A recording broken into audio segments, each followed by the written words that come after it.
Vítam vás pri ďalšom sledovaní podcastu Wow Talks. Nachádzame sa v našom obľúbenom, príjemnom, chladnom štúdiu počas tohto horúceho dňa v štúdiu Brept.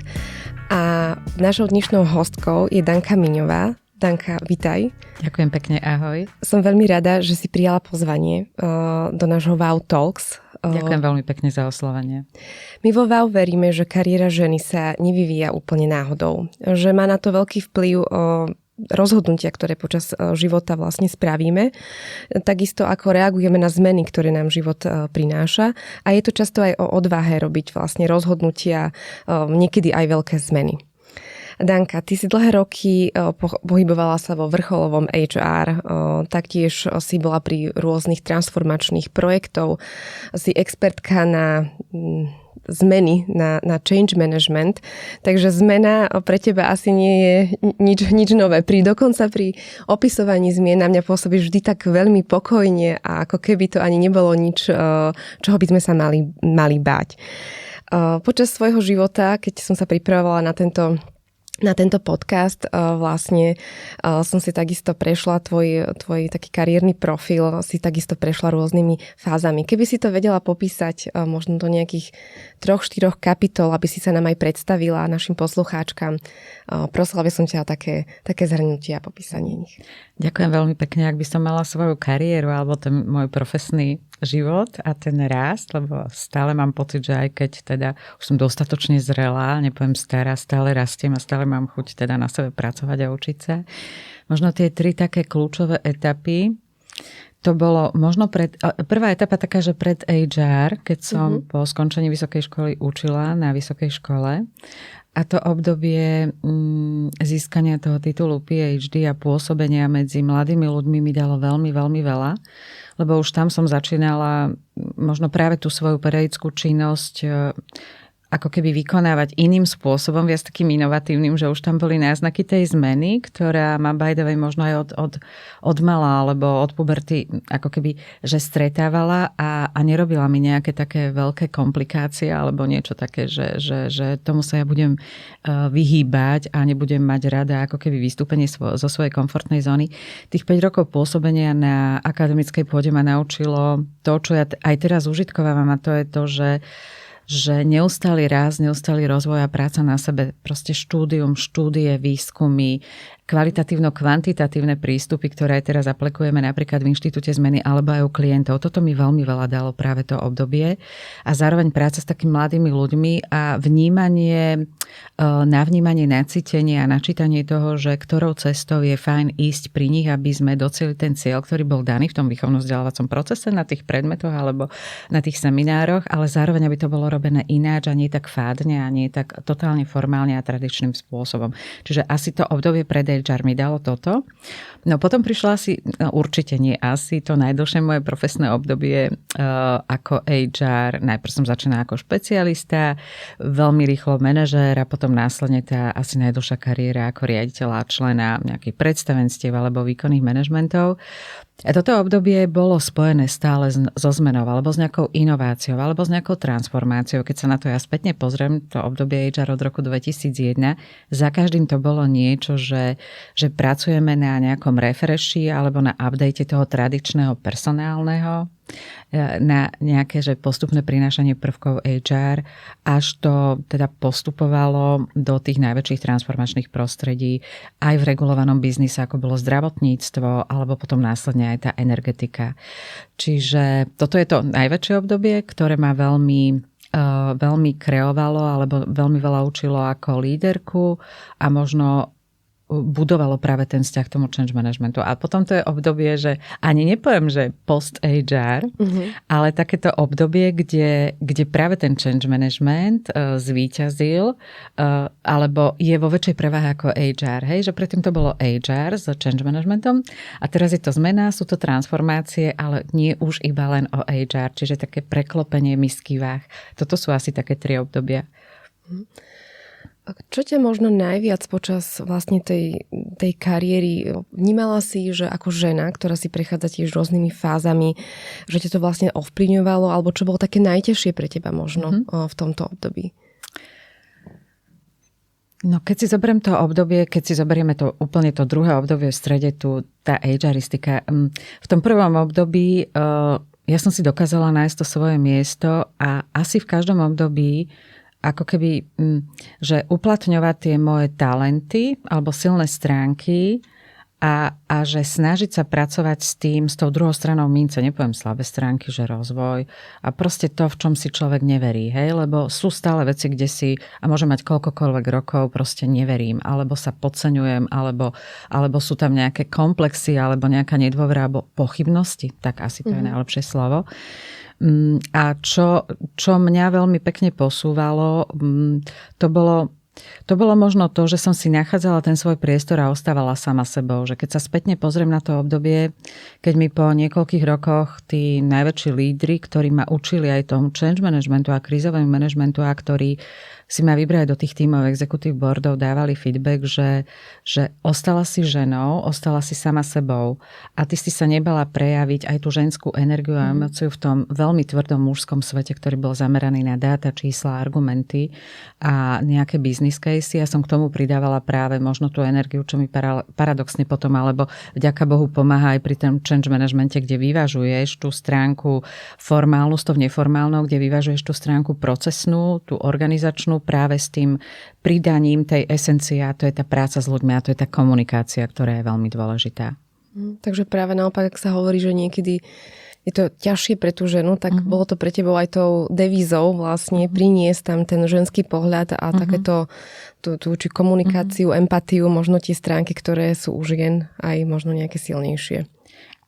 Áno, ja som si musela nájsť to svoje miesto, lebo fakt, ja som začínala v tom 2001 ako špecialista pre rozvoj a pre vzdelávanie a veľmi rýchlo za niekoľko mesiacov som išla na manažerskú stoličku. A to vôbec nebolo jednoduché, lebo aj vtedy som sa stretla s tým, že tú manažerskú stoličku očakával nejaký človek, nejaká dáma, ktorá dlhé roky pôsobila v tej spoločnosti. Ja som tam bola 3 mesiace a už počas skúšobnej doby mi bola ponúknutá manažerská pozícia.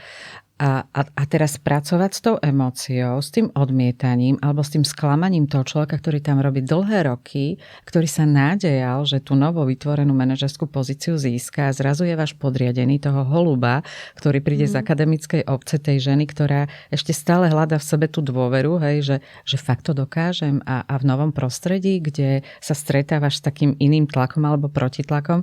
Toto boli také tie veľké skúšky, ktoré keď sa dokážu nejakým spôsobom ustať, veľmi pekne pomáhajú v change managemente. Čo boli pre mňa ale veľmi veľké výzvy, následne boli tie, že ja som fungovala v tých transformáciách, keď som mala malé dieťa.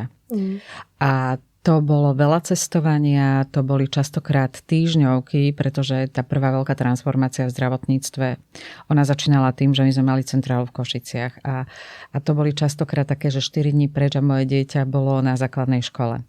Toto bolo veľmi náročné v sebe ustáť nejakým spôsobom, že na jednej strane je to vášeň a to, že kde sa ja 100-200% realizujem v tej práci, na druhej strane je tá moja rodina, ten môj muž a moje dieťa, ktoré je v Bratislave. A tu mi veľmi pomohla práve tá podpora rodiny, hej, že to je taký silný message ďalší možno pre tie ženy, že keby som nemala takú rodinu, ako mám, by som toto vôbec nedávala. A moje dieťa mi doteraz nikdy nevyčítalo, že som bola preč. Proste máme nádherný vzťah. Od malička ho učím veľa rozprávať aj o emóciách. Mám syna, dospelého, vysokoškoláka. A nikdy mi nevyčítal, že som bola preč. Ani nemám pocit, že by som cítila na tom, že by tam trpel nejakou deviáciou alebo nejakým takým, že niečo tam absentuje. Mne veľmi ale pomohla moja širšia rodina, o ktorej ja často aj rozprávam, a to sú moji rodičia a moji súrodenci. Tým, že ja pochádzam z východu, tak vlastne tá podpora bola zo strany mojich rodičov práve na východe, že som po týždni na východe v Košiciach išla nabalená o jedlo a podobne sem do Bratislavy, aby som víkend strávila s rodinou v Bratislave a mala nejaký support, podporu. Čiže to bolo, akože toto sú úžasné veci, že vtedy človek pochopí, akú silu má tá rodina a nielen ten môj muž a to moje dieťa, tá moja rodina, ale tá pôvodná primárna To bola úžasná pomoc pre mňa. Ja som sa presne chcela spýtať, že čo ti pomohlo, takže krásne si mi aj na to odpovedala. A dôležité je o tomto hovoriť, lebo niekedy to potom vyzerá, že vlastne tá žena zvláda všetko zrazu, že aj dieťa, aj rodina, aj ako keby, ale ten čas sa nedá bez tej pomoci, podpory. Že nebuďme v tom naivní, ja som si tým fakt prešla. A to sa bez tej pomoci a podpory nedá. A častokrát sa to nedá aj tým, že ty musíš ako keby, že pracovať so svojimi nárokmi a očakávaniami. Toto bolo úplne krásne. Ja sa teraz na tom smejem, že koľkokrát som v noci o polnoci došoferovala z východu, z tých služobných ciest, alebo z toho, tá transformácia nemocnica fakt začínala tam. To bolo veľmi veľa práce. A v noci, o polnoci som došoferovala domov a prvé, čo bolo, som leštila náš pult v kuchyni, ten mramor. Proste som to musela mať čisté.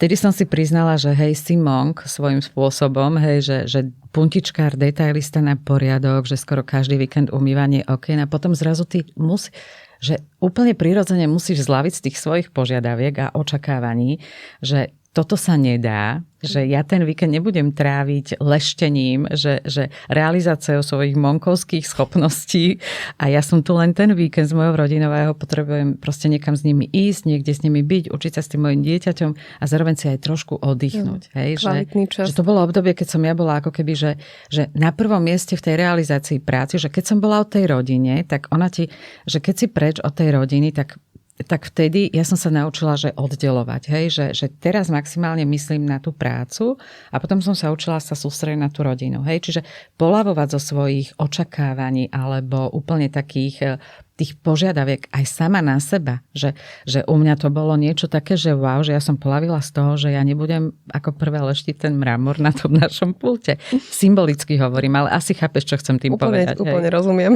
Hej, že prijať to, že vedieť si vypýtať pomoc, hej, že fakt sa nebojme a nehambíme si poprosiť o pomoc aj širšiu rodinu alebo známych a podobne. A po druhé poľavovať z tých svojich veľmi vysokých, náročných očakávaní požiadaviek na samú seba, na svoju domácnosť, na výchovu, na takéto ideálno alebo takéto krásno, čo vidíme na sociálnych sieťach, alebo čo tí ostatní hovoria a tvária sa, ako všetko je super, ako všetko stíhame. Proste to nefunguje tak. No, toto je veľmi dôležité podľa mňa aj pomenovať a hovoriť o tom, lebo naozaj potom často tie ženy vnímajú, že som nejaká horšia alebo neschopnejšia, keď niekto toto zvláda všetko a ja nie. Ja po návrate po materskej do práce som si takisto uvedomila, že nebudem už toľko variť a piecť a možno upratovať. A postupne človek musel na to prísť, čo má tú prioritu alebo nemá. A presne ten kvalitný čas s rodinou je prioritou na víkend možno, alebo aspoň 1 alebo 1,5 dňa z toho víkendu, ako to, že toto zasa nie je také dokonalé, ako sme boli zvyknutí. Som bola zvyknutá. Ako som bola zvyknutá, alebo že pochádzam z tradičnej rodiny, kde sa cez týždeň pracovalo a víkend sa upratovalo, pieklo, varilo, sobota. Potom sa išlo upratovať, pomôcť jedným starým rodičom, druhým starým rodičom. A potom nedeľa bola, že na oddych. Hej? A ja sa smejem sama zo seba, že mne, vieš, koľko mi trvalo, kým som si uvedomila, že sakra, ja môžem presne jak pri zmene, hej, že očakávať veľkú zmenu proste a v Slovensku a v našich podmienkách a teraz v tomto období, že zabudneme, ale že systém malých krokov a malých zmien, hej. A že paradoxne, že koľko mi trvalo, kým som si ja pripustila, podobne ako aj ty hovoríš, že ja môžem vlastne aj cez víkend niekedy po večeroch, hej, jeden večer upratať jednu kúpeľňu, druhý večer druhú, alebo toaletu, alebo čo, že normálne si to rozložiť a nemať len ako brigádu socialistickej práce tú sobotu, že celú budem mákať, hej. Chvíľu mi to trvalo, kým som si uvedomila, že aj malé kroky ti spôsobia, že v konečnom dôsledku ty budeš mať tip-top uprataný ten byt a nemusíš tomu obetovať jednu sobotu ako brigádu. Sú to aj tie naše naučené vzorce, o ktorých sme sa na poslednom podcaste rozprávali, že si to tak nesieme so sebou a že treba to ale prispôsobiť aj tomu životu a tomu vývinu a tým našim prioritám. Výborne. Ja by som sa teraz presunula možno, že k takému ďalšej tej etape, pretože ty si sa prednedávnom rozhodla vlastne založiť si spoločnosť, vlastne začať podnikať.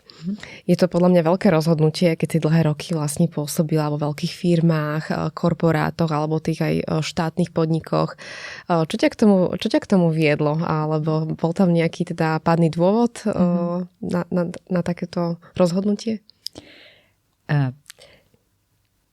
To je také, ja by som povedala, také vyústenie tej mojej konzistentnej nejakej kariéry. Hej? Alebo toho prístupu k sebe samej a k tomu, že čo mňa naplňa. Pre mňa je veľmi dôležité práve ten vnútorný pocit, čo ma naplňa tým, že tam stále budem mať tú svoju emóciu, možno ten reálne priznaný a možno aj v dobrom komunikovaný, akceptovaný ten môj východňarský temperament alebo tá energia, ktorá vo mne je a všetky tie dary, ktoré som ja získala. A by the way, tiež mi dlho trvalo, kým som si povedala, že áno, toto sú dary a a talenty, s ktorými ja môžem ďalej pracovať a proste pustiť ich von do sveta a neobávať sa toho, hej. Ako je tá moja vášeň, tá moja energia, proste, ja neviem, tá komunikácia, ten prístup k ľuďom a podobne. A tá konzistentná kariéra, tak ako som hovorila, že najprv to HR prevažovalo nad change managementom a potom sa to začalo postupne preklápať. A my keď sme končili tú ostatnú transformáciu, keď som bola zamestnaná, a to bolo v prostredí štátnych akcií, už jednej akciovej spoločnosti, kde sme tých 6 samostatných solitérov zlúčili do jednej, to bol taký bezprecedentný proces transformácie na Slovensku. Ja už som vtedy cítila, že mne je to HR malé. Že to už nebola čistá HR práca. Ja som posledné roky nerobila tú HRistiku takú tú tradičnú, formálnu, ale veľmi silno prepojenú s core businessom. Taký ten veľmi silno strategický pohľad, ktorý ti dáva práve to, že si členom nejakého executive boardu a proste zrazu, keď nechápeš ten core business, tak nevieš dodávať tú svoju službu alebo to, čo sa od teba nejako očakáva. Aby to nebola len bublina HR a my si robíme to svoje a tí ostatní nás nezaujímajú. A toto sa začalo veľmi preklápať, že mňa už stále viac a viac práve lákal ten change management a že som mala skúsenosti niekoľkoročné, nie len z jedného projektu s tým, že sme vedeli už, čo zafunguje a čo nezafunguje, že ako reálne vyzerá to systémové riadenie zmeny, ktoré sme si odžili, odmakali v praxi a niesli za to zodpovednosť. Zažili aj fuck-upy, aj úspechy, aj prvé quick-winy, aj tú tvrdú prácu s tými agentmi zmeny, aj sme stratégiu nastavovali, aj víziu, veľmi silno s dátami pracovali. A mňa toto presvedčalo stále viac a viac ten taký ten vnútorný pocit, ten pocit tu niekde, že som na raz cesti a že sa musím nejako rozhodnúť. Fakt to chvíľu trvalo, kým som prišla na to, že ja už nechcem byť HR-kou a že asi už nebude jednoduché so mnou pracovať a že nie je mi jedno, že pre akého CEO alebo majiteľa firmy ja budem robiť. Že jednak tá seniorita, možno tá zrelosť, ale aj takéto hodnotové morálne nastavenie. A toto bolo pre mňa kľúčové, kým som sa aj rozhodla, že ten change management je presne tá cesta, ktorú ja potrebujem. A veľmi mi pomohlo aj to, že som mala kamarátku, teda moju veľmi dobrú priateľku, s ktorou som toto mohla rozoberať. Veľmi otvorene, že ona ma možno koučovala, viedla a zároveň to boli také kávy, obedy, večere, kde sme veľa o tom diskutovali.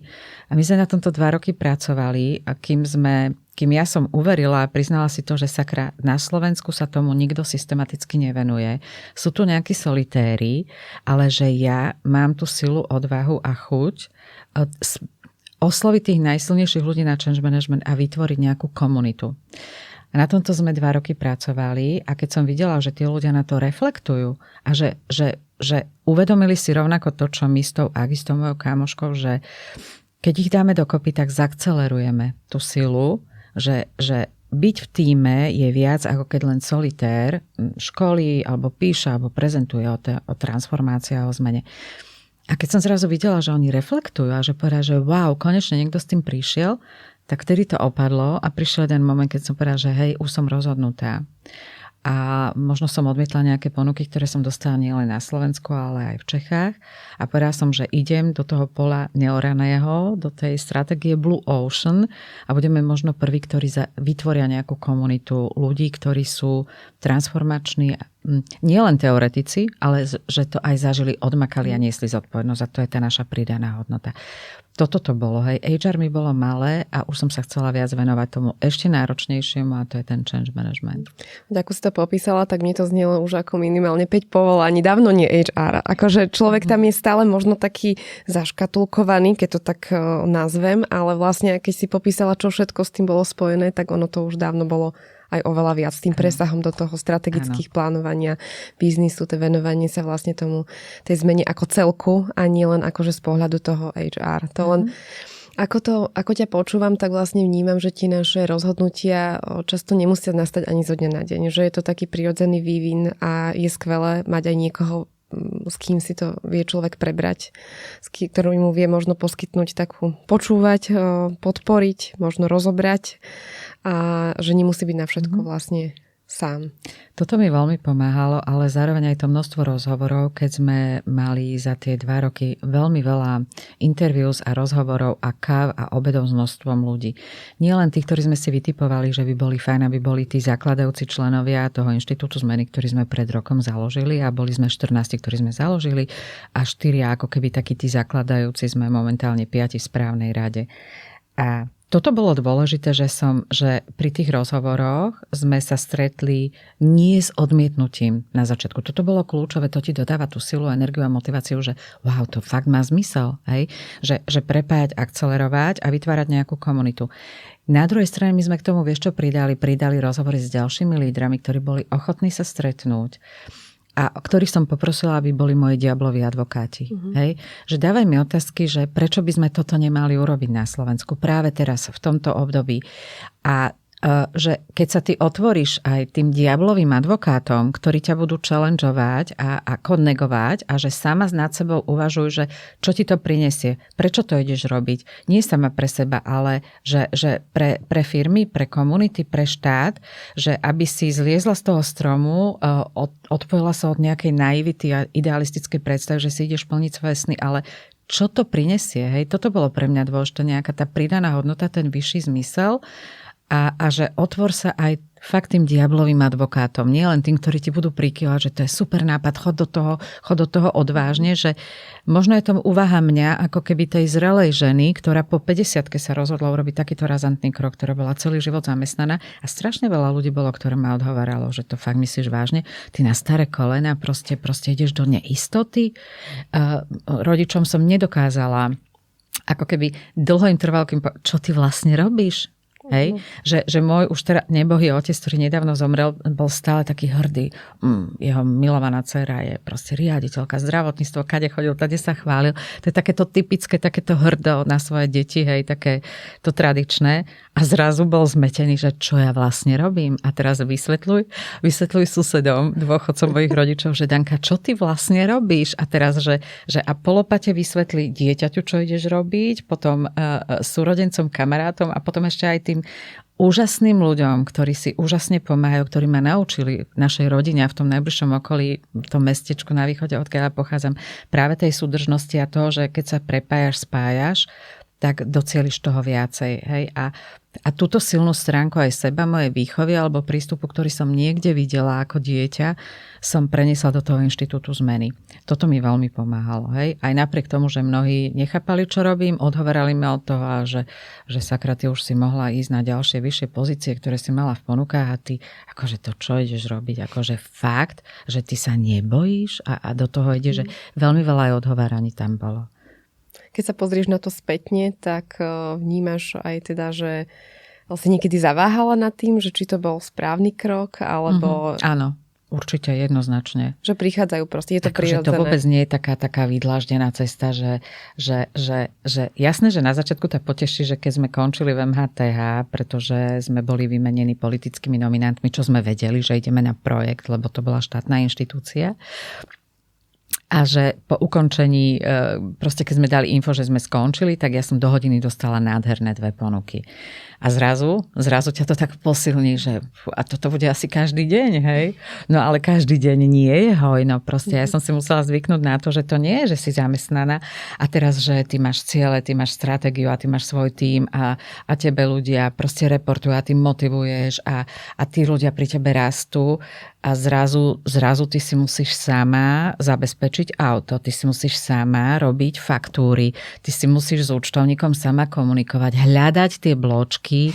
Ja si robím zase srandu, toto som ja nerobila predtým, toto proste na to sme mali asistentku, veľa sme boli veľmi samostatní, ale proste také tie činnosti, proste tie, ktoré ja nemusím, no proste ja mám hosypu odkladaných na poslednú chvíľu, také tie drobotiny, ktoré to ale celé robia, akože a toto si musím sama robiť. A teraz, že prijať to, že nie každý dopyt sa zmení na biznis. A toto som ja prežívala, hej, že prvé dopyty, že rýchlo, 2-3 hodiny sme sedeli s nejakým klientom, ktorý nás už najbližší ďalší mesiac poradí chcel do firmy a zrazu proste rýchla ponuka, veľa času sme mu venovali a 2-3 mesiace nič a že ty musíš dvihnúť telefón a teraz diplomaticky slušne teda, že len, že potrebujeme informáciu, že či tá alokácia platí mňa a našich ľudí v tíme, že toto som sa musela učiť úplne nové veci. A teraz, že prijať, že sakra, že nie, ako sa to hovorí, že nie každý deň je posvícenie, alebo ako,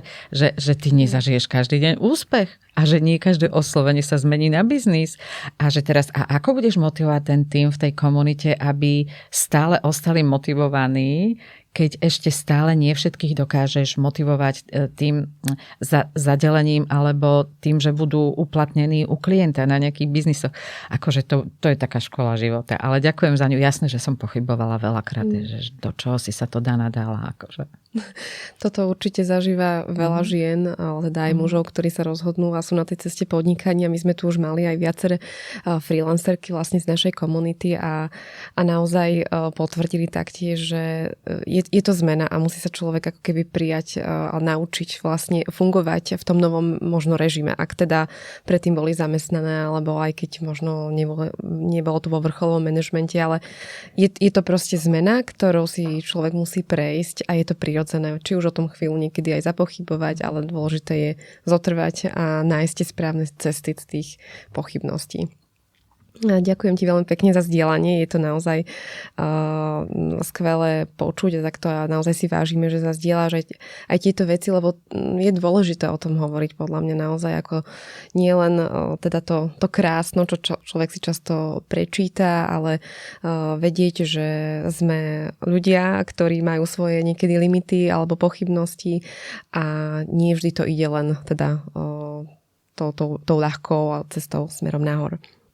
Ja by som prešla možno k ďalšej otázke. Ty sa stretávaš vlastne, alebo stretávala si sa, ale aj teraz stretávaš CEO z rôznych HR manažérov, vlastne či už inštitúte zmení, alebo svoje spoločnosti, alebo si stretávala predtým.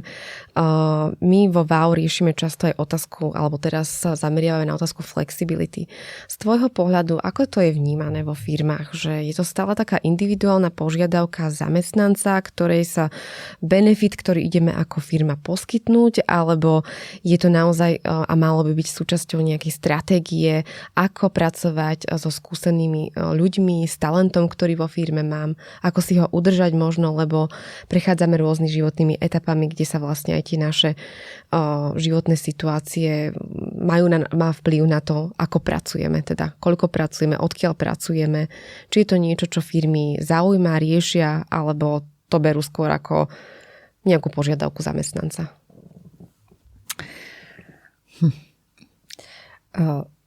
A teraz rozmýšľam, ako na toto odpovedať, tie myšlenky, ktoré mi idú v hlave, alebo na ktorými som rozmýšľala, že takto určite nebudem hovoriť, že generalizovať, len na základe vlastných skúseností a možno toho, čo čítam, pozerám trendy, že ak si pozrieš teraz na najnovšie trendy štúdie, tak jasné, že na jednej strane všetci hovoríme o tom, že ako vyzerá demografická krivka, ako starneme, ako sme sa tento rok preklopili k tomu, že menej detí sa rodí, ako umiera a že kde sa posúva ten priemerný vek a ktoré regióny na tom, ako s pôrodnosťou, natalitou a mortalitou sú.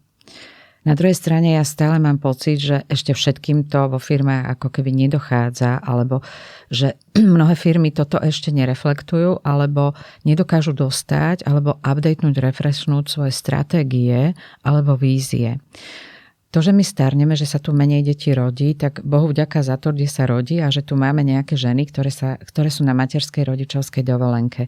Stretám sa s tým, ale v tých firmách, teraz poviem za tie skupiny, alebo tie skupiny aj pracovných pozícií, alebo tých zamestnancov, s ktorými ja pracujem. Čiže to nie je reprezentatívna vzorka, poviem len moju skúsenosť.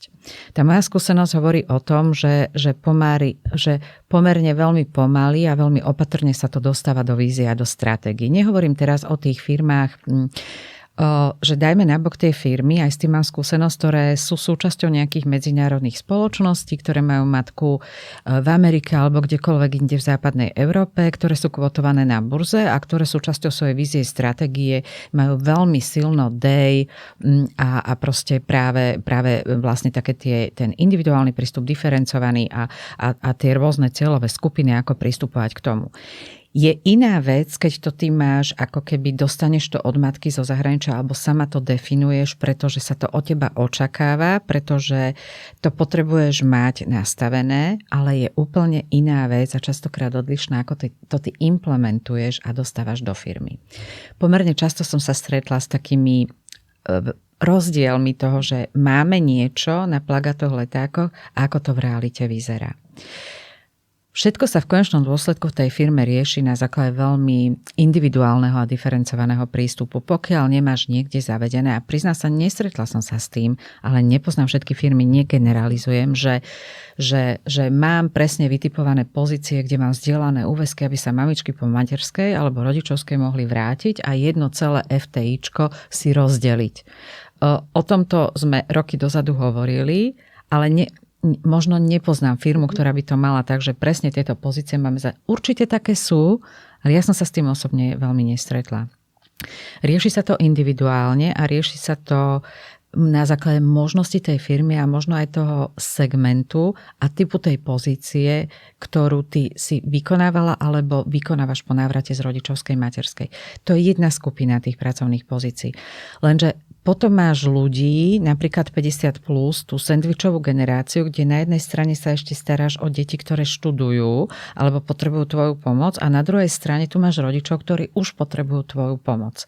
A ty si v tom zrelom produktívnom veku, lebo keď si ja zoberiem, že moja mama pri nás 4 deťoch mala 52 rokov a išla do dôchodku. Hej? A teraz ty po 50-ke máš pred sebou ešte 15 alebo koľko rokov práce, si úplne v inej kondícii alebo zrelosti a výkonnosti ako tí naši rodičia, ktorí sa už tedy mohli starať o tých chorých rodičov.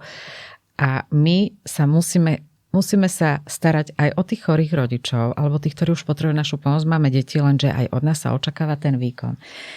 S tým potrebujeme aj v našej spoločnosti veľmi pracovať. Táto spoločnosť nie je veľmi ústretová, alebo aj ten sociálny systém nepodporuje ľudí, ktorí potrebujú napríklad v našom veku 50 plus už sa starať aj o rodičov a nie sú to zamestnanci. Keď si zoberiem nás ako keby podnikateľky, ktoré nie sme zamestnankyne, ten štát ti nepomáha, nemotivuje ťa nejakými spôsobmi, aby si sa dokázala na chvíľu zdať biznisu a išla sa starať o svojich rodičov, keď ich nevieš umiestniť do nejakého zariadenia, ktorých je na Slovensku málo. Čiže toto je veľmi silná ďalšia skupina, keď si sa na to pýtala, že my prechádzame rôznymi fázami, nehovoriac o menopauze, o perimenopauze.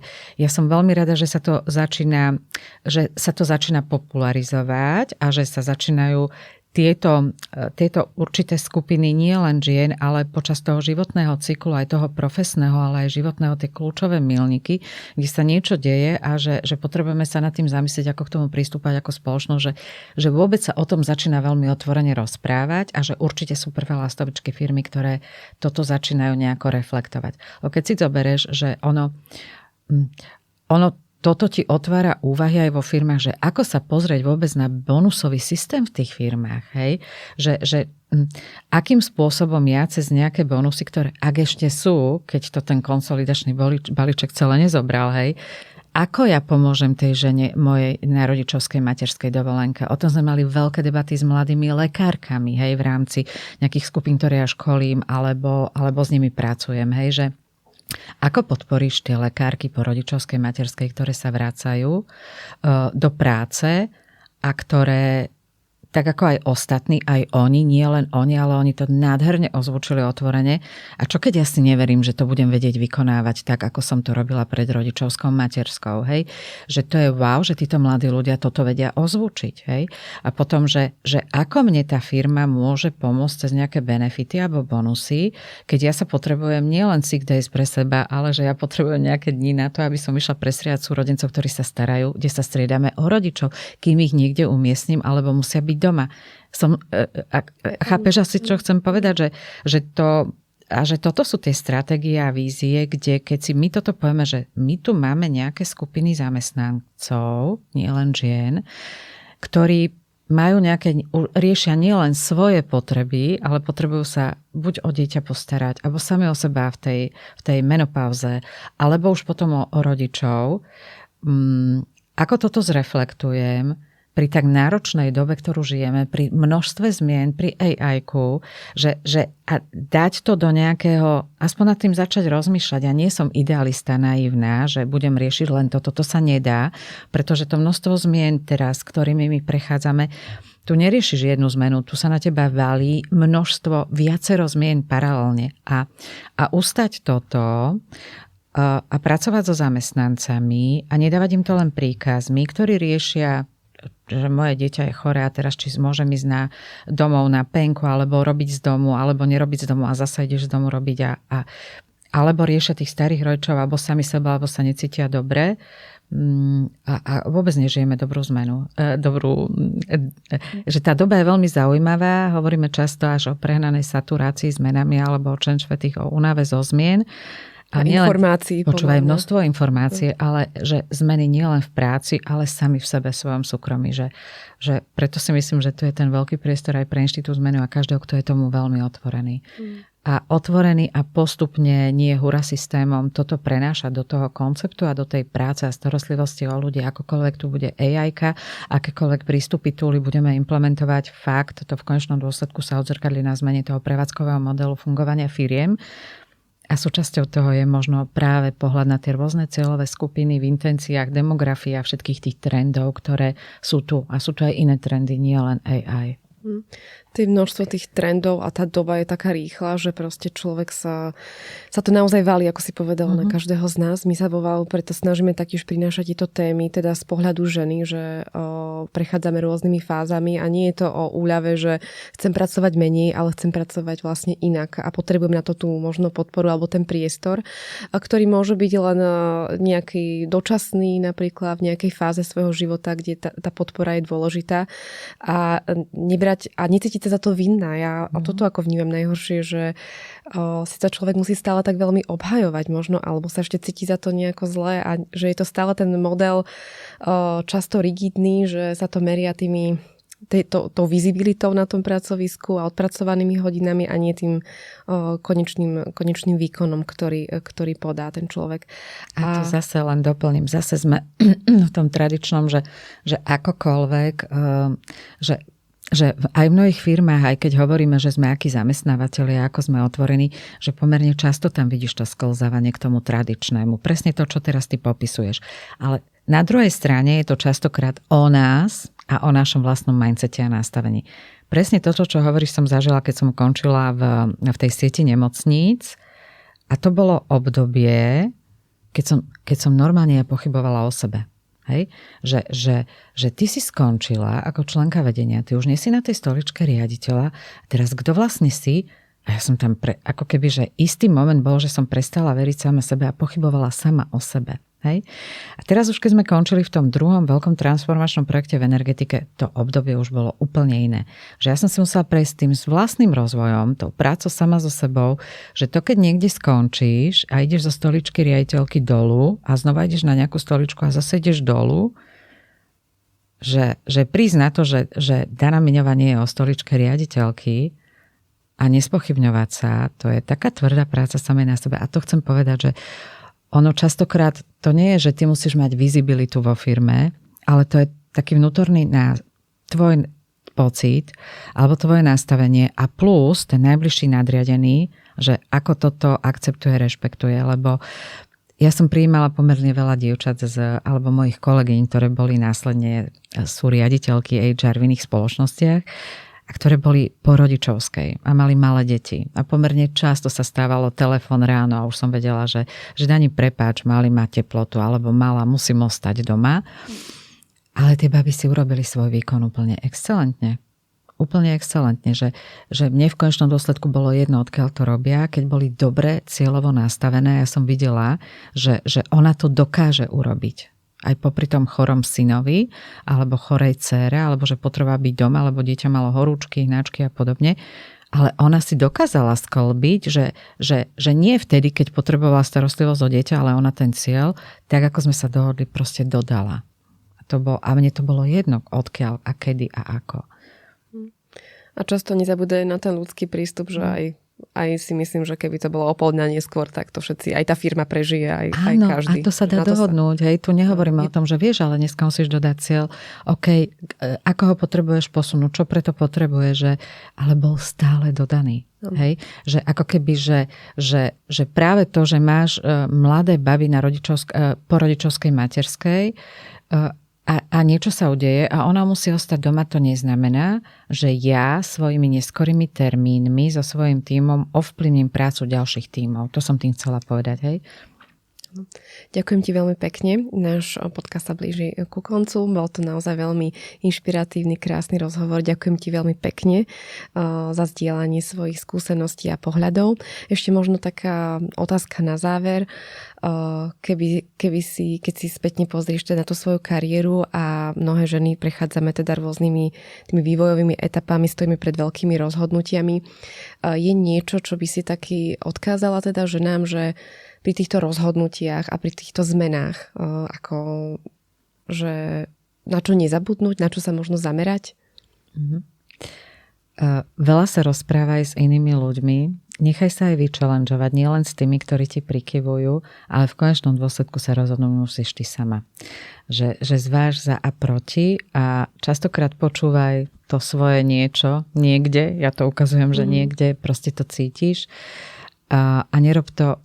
Na druhej strane nerob to tak, že z brucha v úvodzovkách, ale rob to na základe toho, čo tu vnímaš, cítiš. Dobre si to premysli a nerob hura systém, aby si samu seba nesklamala. Hej?